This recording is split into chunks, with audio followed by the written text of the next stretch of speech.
Sabi nila DDS ka raw. DDS ka raw. Medyo, Duterte supporter ka daw. actually, may nagtanong na sa akin yan. And as I have said, parang 50-50 ako dyan. Since the previous elections, noong 2025, ang Duterte senators na sumuporta sa akin, I see Senator Bongo at si Senator Marcoleta lang. While the rest of the DDS, they actually campaigned with my enemy, with our political enemies.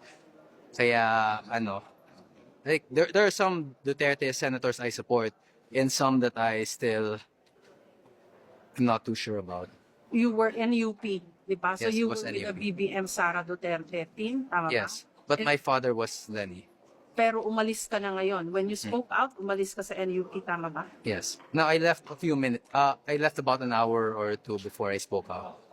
So anong status mo ngayon? Independent. Independent.